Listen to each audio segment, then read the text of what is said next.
Charles হলো ফ্রান্সের সবথেকে বড় ক্রিয়েটর, তাই তার স্বাদকে আমেরিকানাইজ করার জন্য আমি এখানে এখন বিভিন্ন স্বাদের ফেস্টিভ্যালস নিয়ে এসেছি। দেখা যাক ওর কেমন লাগে। তুমি এটা একটু দেখো, আমি এটা নেব। এটা সত্যি এক্সট্রা। চিয়ার্স। চিয়ার্স। আমি আমারটা আর একটু ভাজা করে নেব। এটা বেশ এটা ভালো। হ্যাঁ, বেশিরভাগ আমেরিকানদেরই এটা আছে, কিন্তু আমরা এখানেই থামছি না। এটা আমাদের পিনাট বাটার ক্রাঞ্চ ফেস্টিভ্যাল বার। এতে কিছু জেলিও আছে। Cheers. চিয়ার্স। ও মাই গড, এটার অনেক টেক্সচার কম্বিনেশনটা দারুণ। আর ক্রাঞ্চ বারের মতো মুচমুচে স্বাদও। এটা সত্যি ভালো। কুকিজ আর ক্রিমের সাথে সামান্য প্যাশন ফ্রুট, এতে আরেকটু ফ্লেভার অ্যাড করব। ও আর অবশ্যই চকলেট গ্রাহাম ক্র্যাকারও। চিয়ার্স। এগুলো তো প্যাশন ফ্রুট, দারুণ খেতে। প্যাশন ফ্রুট টেস্ট করা অব্দি অপেক্ষা করো।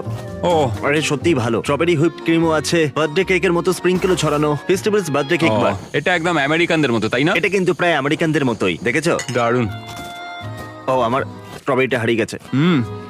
আমেরিকায় স্বাগত। ও হ্যাঁ। আমি সত্যি কথা বলছি, এতে অনেক চিনি আছে।